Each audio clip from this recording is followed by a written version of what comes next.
एक लक्ष्य निश्चित करा अपने भगवान को पाने का, और ये निश्चितता है कि भगवान उस लक्ष्य तक आपको पहुंचाएगा जरूर।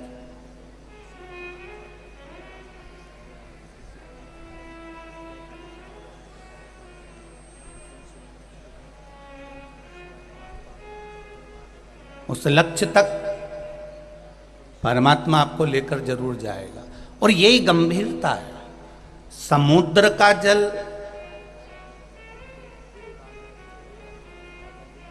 नदी का जल, खड्डे का जल, इन सारे जलों में सर्वश्रेष्ठ जल वो जो कुआं होता है ना, उस कुएं में एक श्रेष्ठता होती है कि कुएं का जल हिलोरे नहीं मारता। आपके गांव में भी कुआं होगा जीजियों, जितनी भी मेरी माएँ बैठी हैं, जितनी मेरी बेटियां बहनें बैठी हुई हैं, मेरी माताएं बैठी हुई हैं, जितने मेरे भाई बैठे हुए हैं, आपने देखा होगा कुएं का जल कभी हिलोरे नहीं मारता।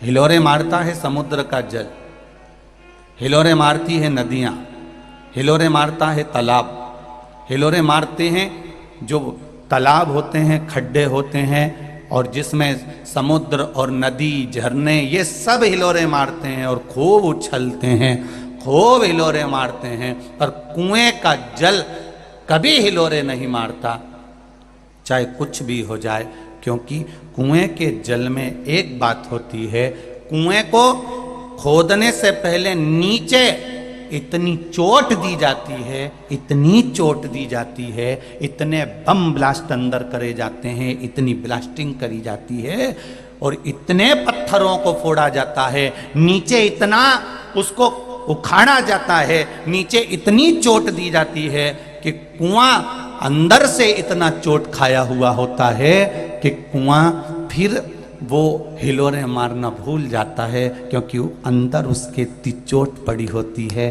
कि वो शांति की जिंदगी जीना पसंद करता है। शांति की जिंदगी। हिलोरे कौन मारता है? एकदम जिसके पास में वैभव आ गया, एकदम जिसके पास में धन आ गया, एकदम जिसके पास में सत्ता आ गई, और एकदम धन वैभव सत्ता आई, उसने गिनना बंद कर दिया किसी को। थोड़ी सी कुर्सी मिली, थोड़ी सी सत्ता मिली, उसने छोटे मोटे को गिनना बंद कर दिया। कौन? हम नहीं जानते, किसको हम नहीं पहचानते।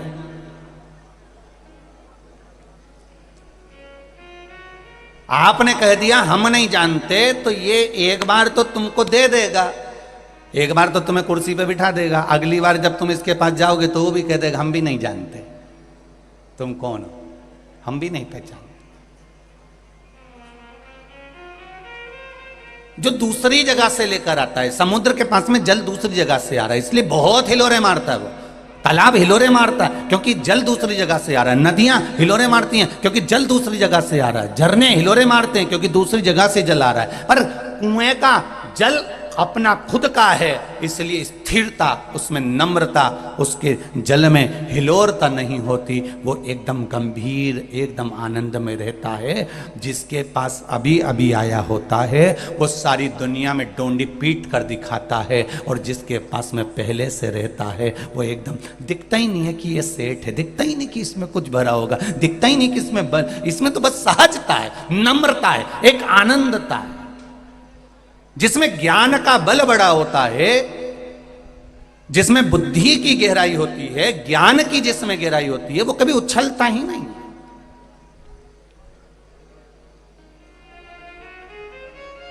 ज्ञान की गहराई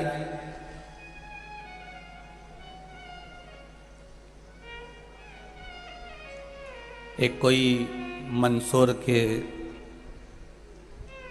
कोठारी जी हैं, उन्होंने एक पत्र भेजा था, शायद अग्रसेन, अग्रवाल या अग्रसेन के उधर कहीं पत्र का स्मरण हमको ना, परंतु वहाँ उनका एड्रेस लिखा था, कोई अग्रवाल चौक होगा या अग्रसेन होगा, जो भी होगा, वहाँ का एक पत्र था कोई कोठारी जी का। उन्हें कोठारी जी ने पत्र में लिखा था,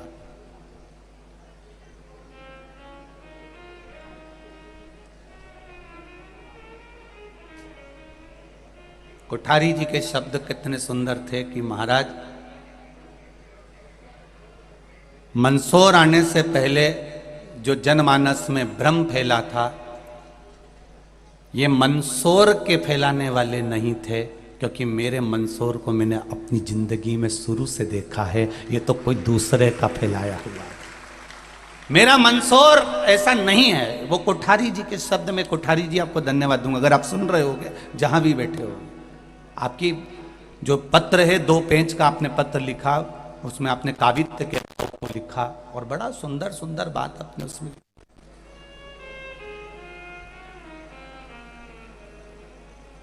कोई दूसरा हो सकता है, पर मेरे मंदसौर के बेटा बेटी, मेरे मंदसौर नगर का कोई अपशब्द नहीं कहना जानता। और बिल्कुल सत्य है कोठारी जी आपका। हम भी मंदसौर नगर में 7 दिन रहे हैं। एक चीज हम भी कहना चाहेंगे कि घर में 5 भाई रह रहे हैं, 6 भाई रह रहे हैं, बहनें रह रही हैं, देवरानी जेठानियां रह रही हैं, ये सबका बहुत प्रेम है। दशरथ जी के यहां पर भी सबका बहुत प्रेम था, पर एक कौन थी वो? मंथरा। वो अयोध्या की नहीं थी। अयोध्या की होती तो ऐसा करती ही नहीं। वो तो कहीं दूसरी जगह की थी वो मंथरा, और उसने जो आग लगाई अयोध्या में तो राम जी को वन वन डोलना पड़ा। तो हमारा घर तो अच्छा है कोठारी जी, आप कह रहे हैं, बिल्कुल सत्य बात है कि मंदसौर मंदसौर है, शंकर जी की नगरी है, यहाँ सबका एक दूसरे के प्रति प्रेम है। ये तो कोई आई होगी कहीं का संवाद आया होगा, किसी ने कुछ प्रेरित करा होगा, तब लोगों की बुद्धि में ये चित्तवृत्ति में बैठा हो। नहीं तो यहां मंदसौर की धरा, जहां मेरा शंकर रह रहा हो, वहां केवल अगर मिलेगा शिव जहां है तो वहां शंकर के ही भाव वाले भक्त मिलेंगे, एकदम अड़भंग भोले अलमस्त अपनी जिंदगी जीने वाले, किसी को कोई मतलब नहीं, अपना अपना व्यापार सब कर रहे हैं, अपनी अपनी जिंदगी सब मस्त जी रहे हैं, सब आनंद के साथ बैठे हैं। यहाँ मंदसौर की रीति तो हमको पहले का भी स्मरण याद है कि यहाँ अगर एक घर में अगर दुख आ जाता है तो मोहल्ले की 10 दुकानें एक साथ बंद हो जाती हैं। ये वो मंदसौर है, कोई साधारण है क्या?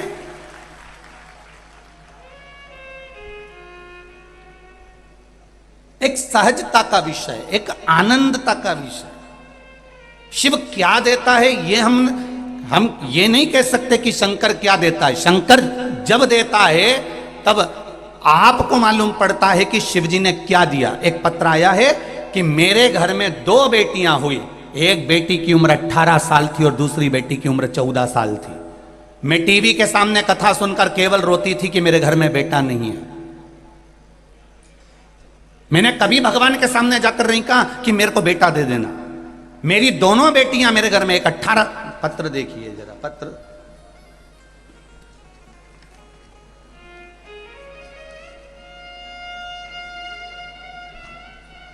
आरती सेन, जिला नीमच, गांव कनावटी से आई हूं। कहां बैठी हो? अपने हाथ उठाइएगा, जहां भी बैठी हो अपने हाथ उठाइएगा। आरती सेन, जिला नीमच, गांव कनावटी। शिव की महिमा का क्या वर्णन करूं गुरुजी। मैं 39 साल की हूं। मेरी 2 बेटियां हैं, बहुत प्यारी हैं। एक 18 वर्ष की है और एक 14 वर्ष की है। बेटे की इच्छा तो थी, पर 2 बेटियों के समय मेरी हालत ज़्यादा खराब हो गई और डॉक्टर ने कह दिया कि आप अब कोई संतान के लिए चांस नहीं लोगी, नहीं तो आपका शरीर बेकार हो जाएगा। तब से मेरी बेटी 18 साल और 14 साल की हो गई। उसके बाद में मैंने संतान के लिए कभी सोचा भी नहीं। 2019 से आपकी कथा सुन रही हूँ गुरुदेव, और टीवी के सामने जब कथा श्रवण करने बैठती थी तब आंख में दुनिया के जो ताने पड़ते थे कि इसके घर में पुत्र नहीं, पुत्र नहीं, बेटा नहीं, बेटा नहीं। दुनिया के ताने बड़े विचित्र होते हैं गुरुदेव। उस तानों के कारण मेरी आंख में से आंसू बहता था। मेरी 18 साल और 14 साल की बेटी मुझसे पूछती थी, माँ तू क्यों रोती है? टीवी सुनती रहती है और रोती रहती है। मैं उसको कहती थी मुझे शंकर की याद आती है, पर मेरे आंसुओं की कीमत दुनिया ने समझी ना समझी, पर मेरे महादेव ने समझी। गुरुदेव, बस कथा सुनते हुए 2019 में 3 महीने बीते थे। एक कथा सुनते हुए मेरी आंख में आंसू थे और 3 महीने बीते, और 3 महीने बीतने पर मेरा गर्भ ठेर गया और मेरे यहां पुत्र का जन्म हुआ है, बेटे का जन्म हुआ। मेरी बेटी 18 साल की है, 14 वर्ष की है।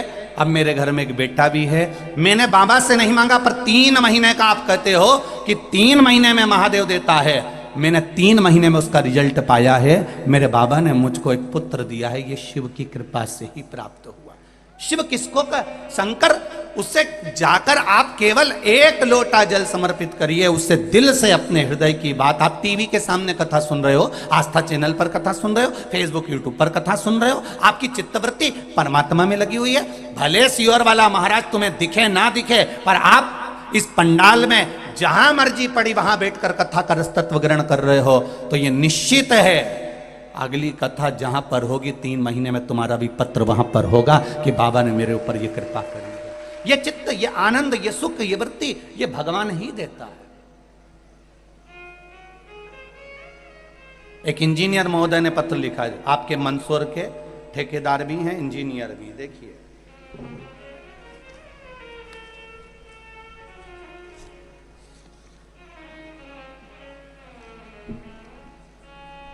Engineer BS Sisodia, किरियानी Mandsaur. मैं BS सिसोदिया सेवानिवृत्त इंजीनियर, विद्युत सुरक्षा मध्य प्रदेश शासन से हूं। गुरुदेव, सेवानिवृत्ति के पश्चात मेरे को नियम अनुसार मिलने वाले फंड क्लेम विगत 9 माह से अटके हुए थे। 1 वर्ष पहले भी ये अटक गया था, नहीं आया, फिर 9 महीने कहा, फिर अटक गया। मेरे शुभ चिंतकों ने कहा कि सियोर वाला महाराज की कथा आती है टीवी पर, आप श्रवण करें। मैंने कथा सुनना चालू करा और मन में आया कि एक बार कुबेरेश्वर धाम जाऊं। कुबेरेश्वर धाम पर भी होकर आया। गुरुदेव, मंगलवार दिन 20/9/2022 को कथा में बैठा था। मंदसौर की कथा में बैठकर शाम को 4 बजे मैं केवल बाबा से विनय कर रहा था कि बाबा, मैंने सुना है तू सबकी मुराद पूर्ण करता है। मैं इसी पंडाल में बैठा हूं और मेरी मुराद पूर्ण कर दो, मेरा फंड ला दीजिए। शाम को 4 बजे चीफ इंजीनियर भोपाल से मोबाइल आया कि सरकार ने आपके सारे फंड क्लेम मंजूर कर दिए हैं, 3 दिन में आपका फंड का पैसा आपके पास पहुंच जाएगा। मैं इंजीनियर हूं, इन सभी चीजों पर मेरा विश्वास नहीं होता, पर देखा और प्रमाण देखा तो मैं भी छाती ठोक कर कह सकता हूं, और मेरा मोबाइल नंबर भी नीचे लिख रहा हूं। जिसको जरूरत पड़े मुझसे पूछना कि शिव कृपा किसको कहते हैं। ये शंकर है, ये शिव की उदारता है, ये शंकर की करुणा है।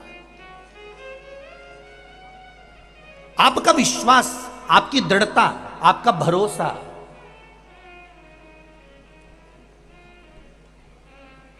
लोग कहते हैं साधु तप करता है, संत तप करता है, तपस्वी तप करता है।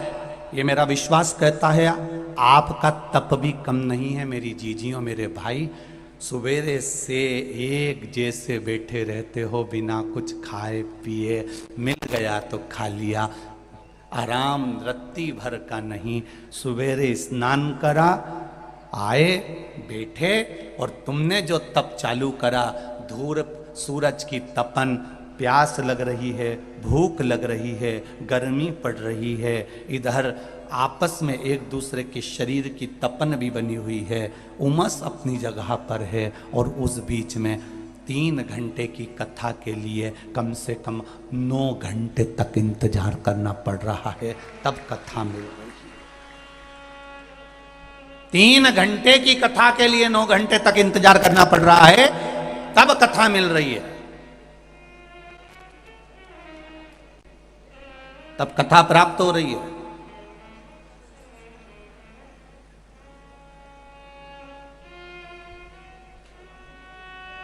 और मिली तो तुम्हारी तप साधना खाली नहीं जा सकती। तुम ये नवरात्र में बैठकर यहाँ तप ही तो कर रहे हो, ये नवरात्र में बैठकर तुम साधना ही तो कर रहे हो, ये नवरात्र में बैठकर कथा के लिए इंतजार ही तो कर रहे हो, परमात्मा को पाने के लिए। यहाँ कुछ भी नहीं है इसके सिवाय, कुछ भी नहीं।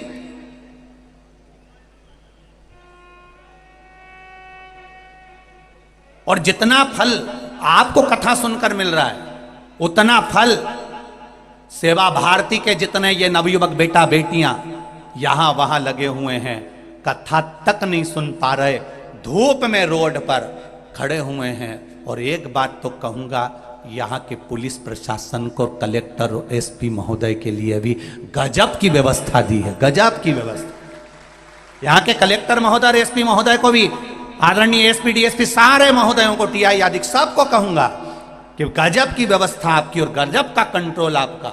बहुत बहुत साधुवादता है, बहुत साधा सा, बहुत साधा। इतनी अपार जन समुदाय को साधना बहुत कठिन बात है भाई, बहुत कठिन बात। कितना साधा, लक्ष्य मिलेगा ये निश्चित है। कुएं का पानी हिलोरे नहीं मारता, क्योंकि वो अंदर से चोट बहुत खाया हुआ होता है। उसी तरह जो मनुष्य भीतर से बहुत चोट खाया हुआ होता है, वो संसार में फिर उछलता नहीं, उसके भीतर ज्ञान की गंभीरता होती चली जाती है, ज्ञान की गंभीरता होती चली जाती।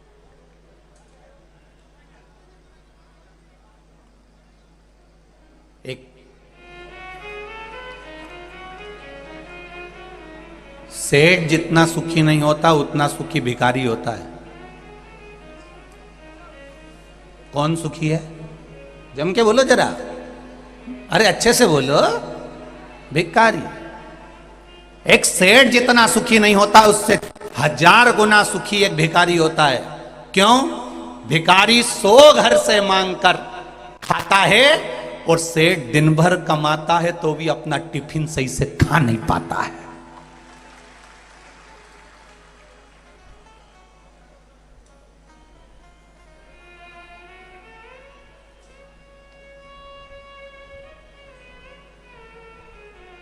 सेठ कहना बंद कर दो, कोई मतलब करनी है। जब तुम प्रेम से 2 रोटी सही से नहीं खा पा रहे हो, खाते समय भी मोबाइल हेडफोन लगा हुआ है, धर्म पत्नी के मुख से एक बार भी नहीं निकलता कि तुम अच्छे से रोटी खाओ, ये सब काम बाद में होता रहेगा। धर्म पत्नी का लक्षण है कि वो एक बार अपने पति को भोजन की थाली पर टोक दे कि स्वामी आप भोजन अच्छे से करिए, ये सब बात बाद में होती रहेगी। आप किसके लिए इतनी मेहनत कर रहे हो? 24 घंटे तो लगे रहते हो, कम से कम आप थोड़ा सा भोजन अच्छे से करो। कम से कम बीपी शुगर या ये शरीर में रोग तो नहीं आएगा। आप अगर अच्छे रहेंगे तो ही तो काम आगे बढ़ेगा, तो ही तो कार्य चलता रहेगा। अब आपका शरीर ही ठीक नहीं है तो आप किसके लिए कमाएंगे? फिर किसके लिए? आप फिर किसके लिए कमा रहे हैं? ये धर्म पत्नी का फर्ज है जो अपने पति को कहे। मंदोदरी अपने पति को समझाती थी, भले पति समझे ना समझे। मंदोदरी अपने पति को बार बार ज्ञान उपदेश देती थी, वो समझे ना समझे, पर अपने पति को कहना बंद नहीं करा मंदोदरी ने। एक पत्नी वो होती है, अगर पति चिल्ला के दौड़ जाए, पति कुछ बोल दे तो पत्नी बोलना बंद कर देती है, फिर बोलती ही नहीं, मैं काय को बोलूं, मुझे क्या करना, अच्छा है जाओ तुम। तो नहीं, तुम धर्म पत्नी हो, तुम्हारा फर्ज है। मंदोदरी के ऊपर लंकाधिपति रावण ने तलवार तक खींच ली थी, मैं तुझे मार दूंगा मंदोदरी, अब मत कहना कि जानकी जी को वापिस पहुंचाऊं।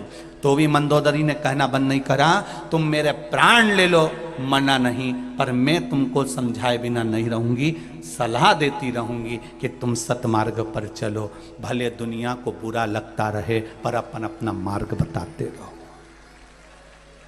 अपन अपना मार्ग बताना, पीछे मत हटना।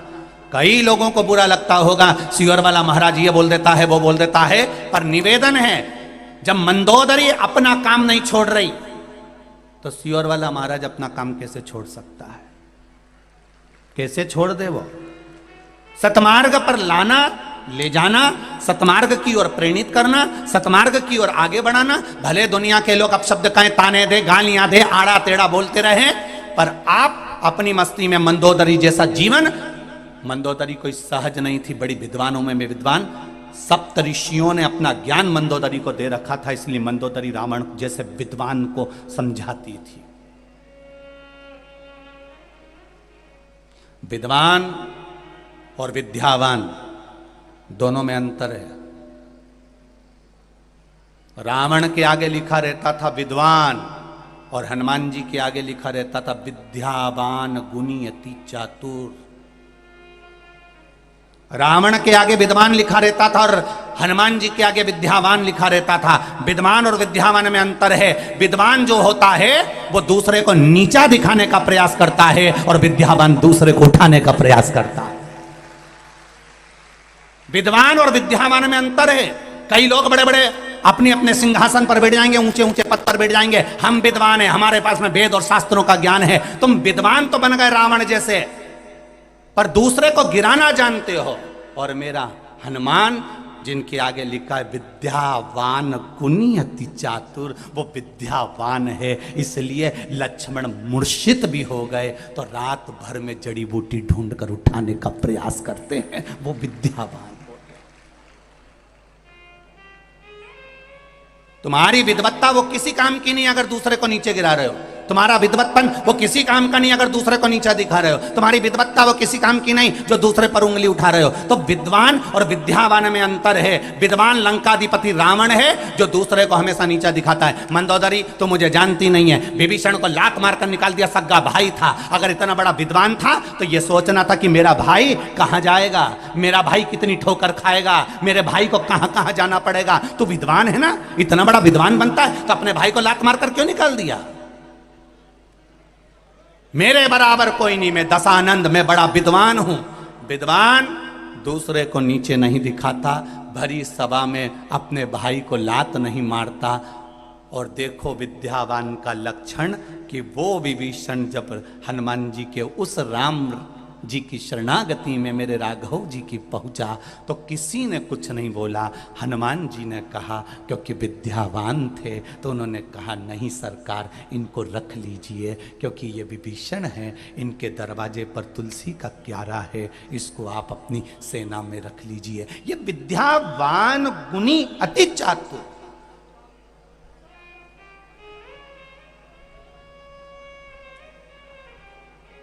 बहुत पढ़ लो, बहुत लिख लो, बहुत बड़े सिंहासन पर बैठ जाओ, बहुत बड़ी सत्ता तुम्हारे पास में आ जाए, तुम्हें बहुत बड़ी कुर्सी मिल जाए, तुम कहीं के अध्यक्ष उपाध्यक्ष, कहीं ये कहीं वो, कहीं तुम ये, तुम्हारे पास में कितने भी पद आ जाएं, पर तुम्हारी विद्वत्ता उसमें होना चाहिए कि तुम विद्वान मत बनना, विद्यावान बनना।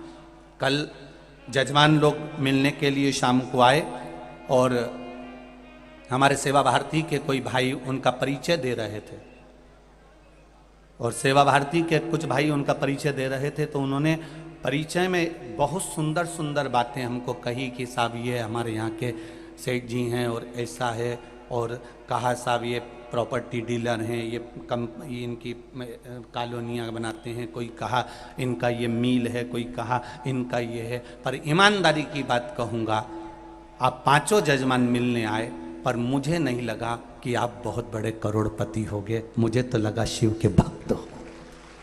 मुझे तो केवल आपकी सरलता दिखी, आपकी सहजता दिखी, आपकी नम्रता दिखी, और आपकी नम्रता में मालूम पड़ जाता है कि इनमें विद्यावान है कि विद्वान है।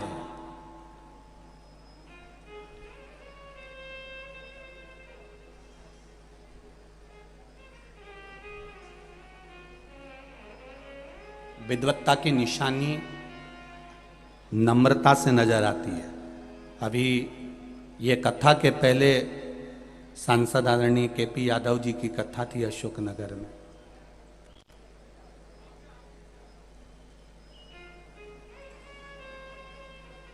अच्छा लगा, लोगों के पास में सत्ता आ जाती है तो वो किसी को गिनते नहीं, पर हमने देखा वो दिन में भी कथा का रसतत्व, रात में भी जहाँ जहाँ भक्त लोग रुकते थे वहाँ सेवा के भाव से जाते थे। एक मंदसौर की बेटी ने पत्र लिखा है कि हमारे मंदसौर में ये शिव पुराण नहीं है, हमारे मंदसौर में ये कुंभ का मेला है जिसमें दिन में भी और रात में भी एक जैसा आनंद आया है। ये बेटी है मनीषा बधेरवाल, केशव कुंज मंदसौर से हैं। उनका मोबाइल नंबर भी उन्होंने लिखा है, आप ही ने लिखा है बाबू, श्री शिवाय नमस्तुभ्यम। आपने पत्र में लिखा है ये मंदसौर नगर की शिव महापुराण की कथा नहीं है बाबू। बहुत सुंदर बात लिखी आपने। और एक बार दोनों हाथ हिला दो। श्री शिवाय नमस्तुभ्यम। ये मंदसौर नगर की शिव पुराण की कथा नहीं, ये हमारे मंदसौर नगर का कुंभ का मेला है। जितना दिन में आनंद आता है इस मंदसौर नगर के इस कथा के पंडाल में, रात में उससे ज्यादा आनंद आता है। लोग भजन करते हुए दिखते हैं चारों तरफ। उसमें लिखा आपने एक लाइन बड़ी सुंदर कि हमारा मन ही नहीं कर रहा कि ये कथा विराम हो और हम अपने घर जाएं। हम तो दिन और रात इस कथा का रसतत्व ग्रहण करते रहें, ये लक्ष्य है। बैठो बेटा। श्री शिवाय नमस्तुभ्यम। ये लक्ष्यता है हमारी, ये आनंदता है हमारी।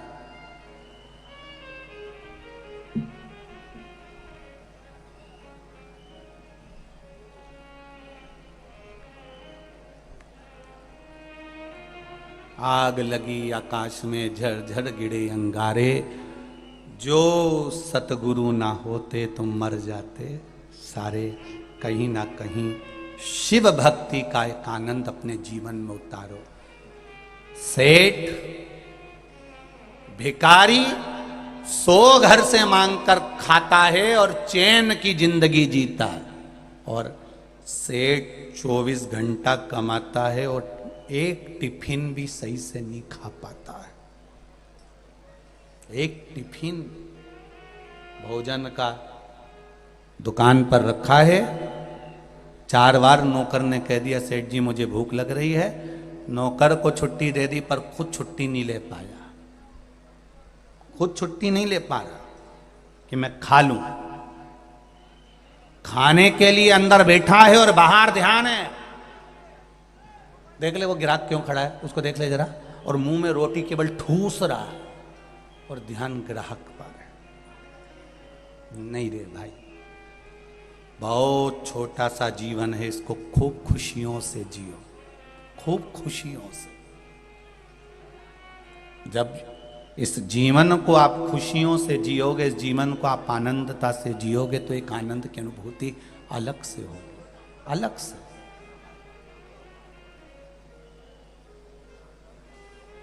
कमाओ, खूब कमाओ।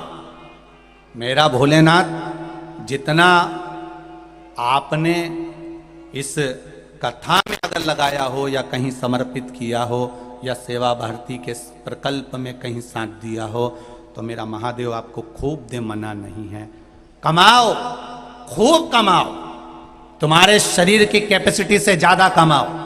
पर एक बात अपने दिमाग में बिठा कर रखना कि कमाई के साथ में थोड़ा अपने शरीर पर भी खर्च करो और अपने जीवन को खुशियों के साथ में जियो, खुशियों के साथ। इस जीवन को थोड़ा सा अच्छा जीने का प्रयास करिए।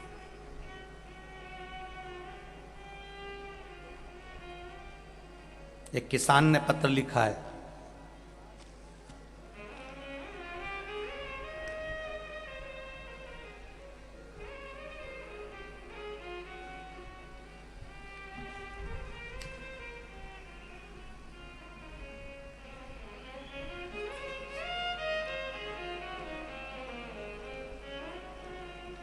धर्मेंद्र राजेश्वर, चंदवासा गांव, तहसील शामगढ़, जिला मंदसौर से आया हूं। सत्येंद्र नागर मेरा नाम। गुरुजी मैं एक किसान हूं। कहीं बैठे हैं सत्येंद्र जी? जहां कहीं बैठे हो तो हाथ हिलाइएगा। अच्छा आप ही हैं? दोनों हाथ हिला दो। अच्छा दोनों आए हो क्या, पति पत्नी? ठीक है। श्री शिवाय नमस्तुभ्यम। हाथ हिला दीजिए एक बार। श्री शिवाय नमस्तुभ्यम। मैं सत्येंद्र नागर हूँ, एक किसान हूँ। मेरा बचपन से लेकर अभी तक का जीवन किसानी में बीता है गुरुजी। 2 बीघा खेत है मेरे, उसमें गेहूं की फसल बोई थी। उसके ऊपर बिजली के तार जा रहे थे गुरुजी। मैं रोजाना उनकी निगरानी करता था। पर जब आपकी शिव महापुराण की कथा रतलाम में चल रही थी, तब मैं घर पर बैठकर कथा सुन रहा था और खेतों में नहीं पहुंच पाया। तभी वो तारों से खेत में आग लग गई गुरुदेव। और आग लगी, किसी ने आकर कहा कि तुम्हारे खेत में आग लग गई है बिजली के तारों से। मैं भागा गुरुदेव। खेतों पर जब मैं गया पूरे गांव के लोग मेरे साथ दौड़कर जब मेरे खेत पर पहुंचे तो हम क्या देख रहे थे कि हम तो यहाँ शंकर की कथा सुन रहे थे, वहां पर एक काले रंग का व्यक्ति पूरी आग को बुझा रहा था। एक काले रंग का आदमी पूरी आग को बुझा रहा था और एक भी गांव वाले ने और एक भी हम लोगों ने एक बाल्टी पानी नहीं डाला और उस काले रंग के आदमी ने पूरी आग को बुझा दिया। उसके बाद भी गुरुजी बाबा की कृपा देखिए, मेरे 2 बीघे खेत में जो गेहूं हमेशा कम आता था उसमें 25 क्विंटल गेहूं बाबा ने मुझे दिया। शिव की कृपा। बैठिए महोदय, श्री शिवाय नमस्तुभ्यम। बैठिए, ये शिव है। ओ घड़ी, हम उसके भरोसे पर जी। करो काम, कर्म करना, पीछे नहीं हटना। पढ़ाई करो, डॉक्टर बनो, इंजीनियर बनो, तुम्हारी पढ़ाई पूरी करिए और बड़े दिल से करिए, पर साथ में उस पर भरोसा रखिए, उस पर भरोसा। हमने पहले भी कथा में कहा, तुम भगवान का द्वार संभाल लो, तुम भगवान की कथा संभाल लो, तुम भगवान की कथा को संभालो, वो तुम्हारा घर संभालेगा, निश्चित है संभालेगा। उसने जन्म दिया है हमको। माता के गर्भ में जब पेट भरकर भोजन दे सकता है, माता के गर्भ में जब हमारी सुरक्षा कर सकता है, माता के गर्भ में जब रह सकता है। कितनी विचित्र बात भीम और अर्जुन ने भगवान कृष्ण से कही, एक कन्हैया, मेरे 5 पुत्र सो रहे थे द्रौपदी की और तुमने उसको नहीं बचाया, और मां उत्तरा के गर्भ में पहुंच गए बचाने के लिए।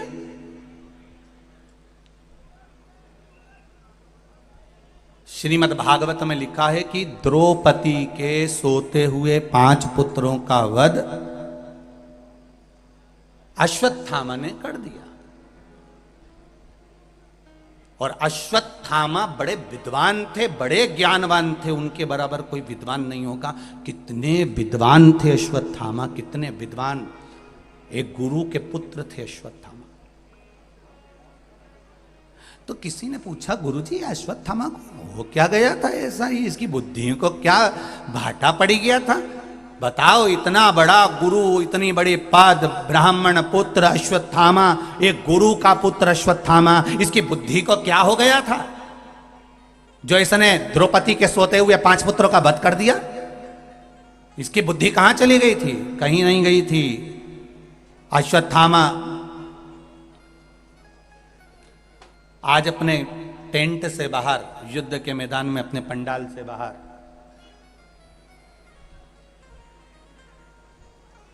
पंडाल से बाहर अश्वत्थामा बैठा हुआ था। और अश्वत्थामा जब पंडाल के बाहर बैठा हुआ था, उस जगह पर जब पंडाल के बाहर बैठा है, उस जगह पर बैठे बैठे अश्वत्थामा ने क्या देखा? अश्वत्थामा क्या देख रहा था? अश्वत्थामा क्या देखता है कि एक उल्लू पेड़ पर आकर बैठ गया। एक उल्लू पेड़ पर आकर बैठा और उल्लू ने क्या करा? कौवे के जो बच्चे थे वो सो रहे थे और रात के समय उल्लू आया और वो कौवे के बच्चों को मारना प्रारंभ कर दिया।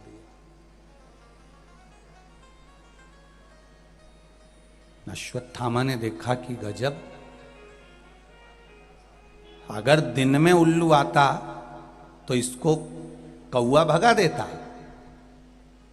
अगर दिन में उल्लू आता तो इसको कौवा भगा देता, पर ये रात को आया है, इसलिए कौवे के बच्चे मर गए और कौवा इनको देख तक नहीं पाया। अश्वत्थामा की बुद्धि में उल्लू की बुद्धि भर आ गई और अश्वत्थामा ने यह ज्ञान उल्लू से प्राप्त कर लिया कि अब मुझे भी यही करना है। अगर पांडव दिन में नहीं मरते तो उनको रात को मारूंगा। और रात को पांडव के पुत्र सो रहे थे और अश्वत्थामा ने तलवार उठाकर उनको मारना प्रारंभ कर दिया। ये उल्लू से सीखा था अश्वत्थामा।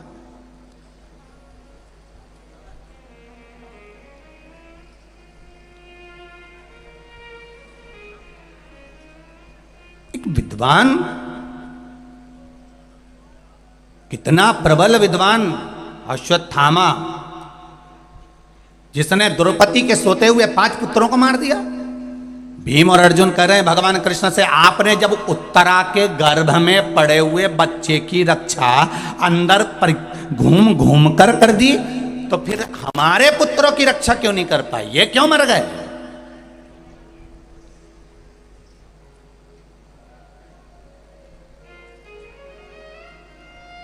इनके मरने का कारण क्या है?